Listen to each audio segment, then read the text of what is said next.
तो यार अभी रिसेंटली कुछ न्यूज़ आ रही है कि नीट के एप्लीकेशन फॉर्म्स जल्दी ही रिलीज़ होने वाले हैं। तो I thought of making this videos on documents which are required for NEET 2025 registration. क्योंकि एंड मोमेंट पे फिर जब एकदम से फॉर्म रिलीज़ होते हैं तो बच्चे एकदम से पैनिक कर जाते हैं। तो अभी के लिए आप पहले ही थोड़ा सा ये सब चीज़ें करके रखना, सो दैट आपको अपना रिवीजन के टाइम पे कॉम्प्रोमाइज़ ना करना पड़े। तो for that I am making this videos. तो ये बेसिक डॉक्यूमेंट्स हैं जो आपको नीट पे रिक्वायर्ड हैं, और इसमें कुछ चीज़ें हैं जिसके बारे में मैं डिस्कस करूँगा। तो सबसे first and foremost, hello, I am Lakshya Rana, first year MBBS student at AIIMS Raipur. तो डॉक्यूमेंट्स में यार ये ऑलमोस्ट सेम ही डॉक्यूमेंट्स लास्ट टाइम हर बार यही यूज़ होते हैं। देखो, डॉक्यूमेंट्स बाद में जब आपका काउंसलिंग होता है तो उसमें काफ़ी सारे डॉक्यूमेंट्स यूज़ होते हैं, पर एज़ ऑफ नाउ आपको कुछ लिमिटेड से डॉक्यूमेंट्स ही चाहिए, वही काम आएंगे। उनके अलावा आपको टेंशन लेने की ज़रूरत नहीं है। अगर इनमें से किसी डॉक्यूमेंट्स में आपको कुछ डाउट है, कुछ जानने या कुछ भी प्रॉब्लम है, तो you can comment down in the comment section. मैं आंसर करता रहता हूँ उसमें। तो सबसे पहले तो यार आपको लेटेस्ट पासपोर्ट साइज़ फ़ोटोग्राफ चाहिए इन JPG फॉर्मेट। ये सब चीज़ें आप जब एप्लीकेशन फॉर्म ऑनलाइन अपलोड करोगे ना, तो आपको ये सारा इस साइज़ लिमिट में रखना है। अब कई बार ना इन साइज़ में लाने में दिक्कत होती है, तो आप डॉक स्कैनर करके एक ऐप है, वो यूज़ कर सकते हो। उसमें मैंने उससे ही किया था पर्सनली। मैं अभी नीचे अपना वो लाया हूँ कि किस टाइप से आपको करना है अपलोड, और क्या आपके डायमेंशंस रहने चाहिए, वो मैंने स्पेसिफाई कर दिए हैं। उसके बाद पासपोर्ट साइज़ तो हो गए। Next is post card size photograph. अब जो पोस्ट कार्ड साइज़ फ़ोटोग्राफ है, उसमें कई बार बच्चों को डाउट रहता है कि क्या डिफरेंस होता है। आपको ज़्यादा सोचने की ज़रूरत नहीं है इसमें। आप किसी भी फ़ोटोग्राफ वाली स्टूडियो पे जाओगे, वहाँ पे जाके you just have to say कि for NEET examination we want post card size photograph. वो आपको डायमेंशंस अगर पूछते हैं तो बता देना 4x6, तो वो आपको निकाल के दे देंगे। तो इसमें अभी जो पोस्ट कार्ड साइज़ फ़ोटोज़ हैं वो बहुत ज़्यादा मत बनवाना। 3 से 4 पोस्ट कार्ड साइज़ फ़ोटोज़ ही बनवाना, वरना वो वेस्ट ही जाती हैं। मैंने 10 के अराउंड बनवा ली थी, वो सारी वेस्ट जा रही हैं। तो मेक श्योर कि 3 से 4 से ऊपर की ज़रूरत ही नहीं पड़ेगी, क्योंकि आगे जब काउंसलिंग में जाओगे तो वहाँ पे भी आपको पोस्ट कार्ड कोई नहीं मांगता, सब पासपोर्ट साइज़ ही मांगते हैं। तो पासपोर्ट साइज़ फ़ोटोग्राफ थोड़ी ज़्यादा रखना, और इसका साइज़ भी 10 KB टू 200 KB आप कंप्रेस कर सकते हो। फाइल का साइज़ मैंने बता ही दिया। सिग्नेचर रखना अपना JPG फॉर्मेट में, और इसका साइज़ 4 KB टू 30 KB रखना। एक प्लेन वाइट शीट पे मैंने नीचे सैम्पल्स डाले हैं, शो यू। आप उस पर अपना सिग्नेचर करना और वो अपलोड कर देना। दैट इज़ वो वहाँ पे मांगा जाता है।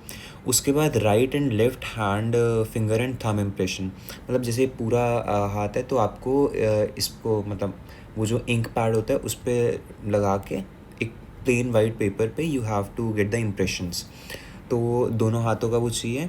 अब इसमें कई बार बच्चे को काफ़ी कन्फ्यूजन में रहते हैं कि कैसे करना है। इंक पैड आता है, आप किसी भी स्टेशनरी पे जाएंगे, बोल देना कि भैया इंक पैड दे दो थंब इम्प्रेशंस के लिए, तो वो आपका करा देंगे। और इफ़ इन केस आपके पास नहीं है, तो what you can do is, आप ब्लू पेन की इंक लेना, थोड़ा सा उसे मतलब किसी पेज वेज पे डालना, और उसे थोड़ा सा डाइल्यूट करके अपने उंगलियों पे लगा लेना, सारी उंगलियों पे, और उससे हल्का सा इंप्रेशन एक पेज पे डाल देना। That will work equally well. So यार, before proceeding in this video forward, I would like to tell you about this test series pass pro.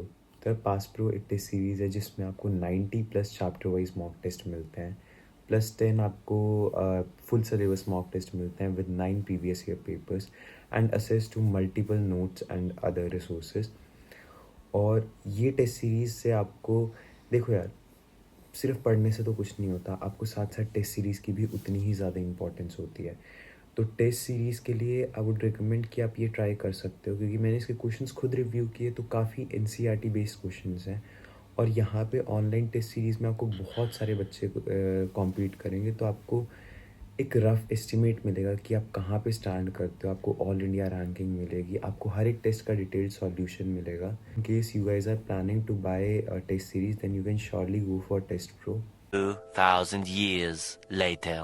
Next coming to PWBD का सर्टिफिकेट, ये PDF format में चाहिए। अगर आपको, आपके पास ये है, if you belong to this category, तो आप ये सर्टिफिकेट को तैयार रखना, और इसको मांगा जाता है at the time of application form only.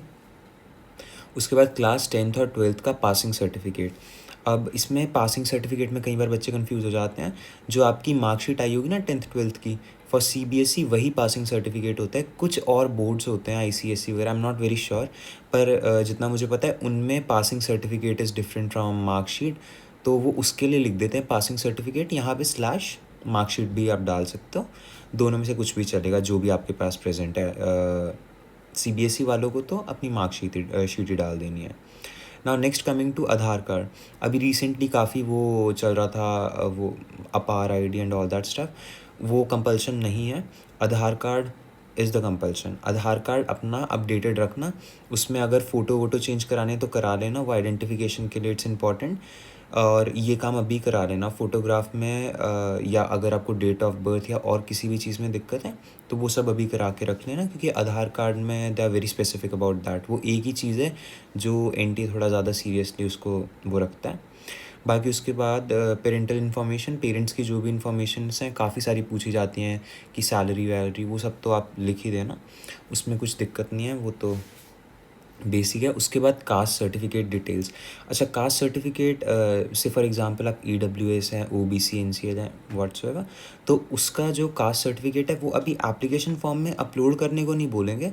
But अभी जो जेई का एग्ज़ाम हुआ है, I got this information from one of my friends, उसने बताया कि उसमें वो सर्टिफिकेट की डिटेल्स वगैरह पूछी गई थी, like issue date, issuing authority and all that stuff. तो आप अगर आपके पास सर्टिफिकेट है तो वेल एंड गुड, वरना इफ़ इन केस अगर नहीं है तो उसमें एक ऑप्शन भी आता है। अगर अपलोड का ऑप्शन आता है तो उसके साथ साथ एक ऑप्शन आता है, उसमें आप एक दूसरा पेज अपलोड करते हो जिसमें लिखा होता है कि अभी मेरे पास at present I don't have my caste certificate, but I will get it before NEET exam या before counselling and I will upload in that. और if in case I'm not able to present that certificate, in that condition I'll be considered as a general। तो that you can figure out. और अगर इससे related कुछ भी doubt होता है ना इन सभी डॉक्यूमेंट से रिलेटेड, तो प्लीज़ आप पूछ लेना, क्योंकि जब मेरे टाइम में था मुझे बहुत कन्फ्यूजन हो रही थी काफ़ी सारी चीज़ों में। अब जैसे काउंसलिंग के टाइम पे और भी बहुत सारे नए डॉक्यूमेंट्स लगेंगे, उन सब की लिस्ट भी जब बाद में, अभी जल्दी से अच्छा नीट का एग्ज़ाम करो, सेलेक्ट हो, और उसके बाद काउंसलिंग में जब जाओगे तो मैं वो सारे डॉक्यूमेंट्स के बारे में भी आपको बता दूंगा। उसके बाद एक जो फ़ोटोज़ वाला है, पासपोर्ट साइज़ या पोस्ट कार्ड साइज़ फ़ोटोज़, इसमें आपका 80% फेस दिखना चाहिए। मतलब क्या है कि आपका मेजॉरिटी ऑफ फेस दिखना चाहिए और आपको एकदम स्ट्रेट होना, मतलब देखना है, कोई टेढ़ा मेढ़ा नहीं। इसमें मैंने लिखा हुआ है बैकग्राउंड वाइट होना चाहिए, उनकी स्पेसिफिकेशंस हैं जो बोल रहे हैं मान लेना। और आपके ईयर्स विजिबल होने चाहिए। ईयर्स विजिबल का मतलब आपको एकदम स्ट्रेट देखना है। उसके बाद अगर इफ़ इन केस आप स्पेक्स लगाते हो, तो अगर रेगुलर बेसिस पे लगाते हो then you can wear that. Specs के साथ आप फ़ोटो यूज़ कर सकते हो, not a problem, but do not use sunglasses और कैप और एनीथिंग। किसी भी तरीके से, मतलब आपका फेस वगैरह हाइड नहीं होना चाहिए, पूरा अच्छी तरह 80% फेस आपका विजिबल रहना चाहिए। उसके बाद पोस्ट कार्ड साइज़ फ़ोटो में मैंने बता ही दिया कि आप स्टूडियो पे जाके बोलोगे, वह अपने आप ही निकाल के दे देंगे। हर साल उन पे बच्चे आते हैं, उन्हें आइडिया होता है। बाकी साइज़ फिर भी स्पेसिफ़ाई कर देना। ये मैंने साइज़ पिछले साल के एनटीए के जो फॉर्म में था उसी के अकॉर्डिंग बताया है। उसके बाद अपना मैंने कुछ सैम्पल्स लगा दिए हैं, जैसे ये वाला फ़ोटो वाला सैम्पल है, इसमें आप देख सकते हो कि आपका फेस मेजर हाईलाइट होना चाहिए, और स्पेक्स मैंने लगाए हुए हैं, कोई उससे दिक्कत नहीं हुई थी, और बिल्कुल स्ट्रेट, पीछे बैकग्राउंड शुड बी वाइट। तो ये आप लगा देना। ये नीचे नाम लिखवाना होता है, और डेट ऑफ शायद ये पोस्ट था 11/2/2024। और अगर वो बोल रहे हैं लेटेस्ट, तो लेटेस्ट निकलवा लेना, उसमें कोई वो मत करना कि पिछले साल की लगा दूँ, इस साल की ही फ़ोटो लगाना। बाद में कुछ प्रॉब्लम हो उससे बेटर है कि आप 50-60 खर्च करके फ़ोटो ही लगा लो। नेक्स्ट कमिंग टू ये थंब इम्प्रेशन, इस टाइप से लेना है। अब वो इंक पैड पे आप लगा के you have to get all these thumb impressions, और राइट हैंड लेफ्ट हैंड दोनों के लेने हैं। सिग्नेचर में जैसे मैंने बताया, जस्ट एक सैम्पल था कि आपको वाइट बैकग्राउंड लेना है। ये थोड़ा पेज ब्लर है, सॉरी फॉर दैट, बट आप वाइट बैकग्राउंड पे सही से साइन करके वो अपलोड करना। उसकी साइज़ लिमिट्स मैंने बताई दी है। बाकी एक और लास्ट पॉइंट कि पासपोर्ट साइज़ फ़ोटोज़ आप एटलीस्ट 10 से 15 तो निकलवा के रखना ही, बहुत काम आती हैं। अभी बेशक आपकी 4-5 ही काम आएंगी, काउंसलिंग के टाइम पे बहुत ज़्यादा काम आती हैं पासपोर्ट साइज़ फ़ोटोज़। तो मतलब हर एक स्टेप पे दे रिक्वायर फ़ोटो दो, फ़ोटो दो। तो मेक श्योर कि आप अभी से ही बनवा के रख लो, और वो सेम ही फ़ोटो चलती है थ्रू आउट। जो अभी आप फ़ोटो अपलोड करोगे यहाँ पे, throughout till the end of your counselling वही फ़ोटो आपको हर जगह यूज़ करनी है। Post card size photo as I specified कि 3 से 4 ही निकलवाना, उससे ज़्यादा पोस्ट कार्ड साइज़ फ़ोटोज़ मत निकलवाना, वेस्ट होती हैं। मेरी अभी तक ऐसी ही पड़ी हुई हैं, कुछ काम नहीं आई। वो सिर्फ एक आपको अपलोड करने के टाइम पे जो फ़ोटो लेनी है, और 2 फ़ोटोज़ आपको जब आप सेंटर पे जाते हो वहाँ पे आपके फॉर्म में यूज़ होती हैं। उसके अलावा यू डोंट रिक्वायर देम। एक आधी एक्स्ट्रा वैसे निकलवा के रख लेना, just to be on a safer side. तो 3 से 4 इज़ मोर देन सफिशिएंट। उसके बाद ये कुछ फॉर्मेट था, जैसे ये अपनी first is post cards passport size photo, और नीचे पोस्ट कार्ड साइज़ फ़ोटो है। इसका आपको एग्जैक्ट जो सॉर्ट ऑफ मेजरमेंट है, वो आप स्टूडियो पे जाओगे, जो डायमेंशंस मैंने बताई हैं वो अपने आप ही करके दे देंगे, उसमें टेंशन मत लेना। बाकी that was it for the documents. तो EWS वाला सर्टिफिकेट है, उसमें भी काफ़ी बच्चों को दिक्कत रहती है।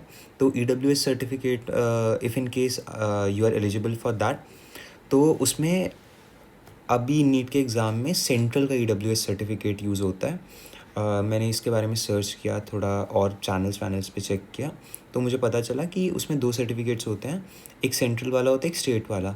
For NEET you require central certificate, और आपकी जब स्टेट काउंसलिंग होगी उसमें आपका state certificate will be valid. पर सेंट्रल काउंसलिंग के लिए नीट का जो नॉर्मल काउंसलिंग है, उसमें आपको अपना वो जो सेंट्रल वाला है वो दिखाना ही पड़ेगा। उसमें ऊपर लिखा होता है issued by the government of India central, कुछ इसी टाइप से होता है। आप एक बार फॉर्मेट चेक कर सकते हो। इफ़ इन केस उसमें कुछ दिक्कत आती है तो अगेन यू कैन कमेंट, मैं आंसर कर दूँगा। और जो भी आपका, हाँ, वन मोर थिंग, जो आपका EWS सर्टिफिकेट है वो आपको 1 अप्रैल के बाद ही बनवाना, अभी जो नया बनवाओगे, क्योंकि वही आपका न्यू सेशन स्टार्ट माना जाता है। उसी के बाद वाले सर्टिफिकेट को वैलिड मान के आपको उस कैटेगरी में एलिजिबल माना जाता है। इफ़ इन केस आपका उससे पुराने वाला है तो आपका एंड मोमेंट पे दे रिजेक्ट दैट, और आपको जनरल कैटेगरी में ही डाल दिया जाएगा। तो if in case you are eligible for that, तो अप्रैल में ही उसे रिन्यू करा लेना अपने सर्टिफिकेट को, तो सो दैट वो आपके 2025 के लिए एप्लीकेबल रहे। तो I hope I cleared almost all the doubts. अभी एप्लीकेशन फॉर्म के लिए these were the documents which are required. इसके अलावा आपको और कुछ भी ज़रूरत नहीं पड़ने वाली। इतना आप प्रिपेयर करके रखना सो दैट एंड मोमेंट पे कोई दिक्कत ना हो। तो that was it for today's video. If my videos are helping you then don't forget to subscribe my channel. और अगर अच्छी लग रही हैं तो लाइक करो यार, शेयर करो। ये डॉक्यूमेंट्स वाली वीडियो तो अपने हर दोस्त के साथ शेयर करो, इट इज़ इंपॉर्टेंट। और जितने भी मैंने डॉक्यूमेंट्स बोले उनके साइज़ वगैरह का देख लेना। इसमें साइज़ में कई बार दिक्कत आ रही है, मैंने बता ही दिया कि साइज़ को आप ठीक कर सकते हो। वो डॉक स्कैनर वगैरह में कंप्रेस फाइल करके ऑप्शन होता है, यू कैन यूज़ दैट। और भी जितने भी स्कैनिंग वो हैं ऐप्स, किसी में भी हो जाता है।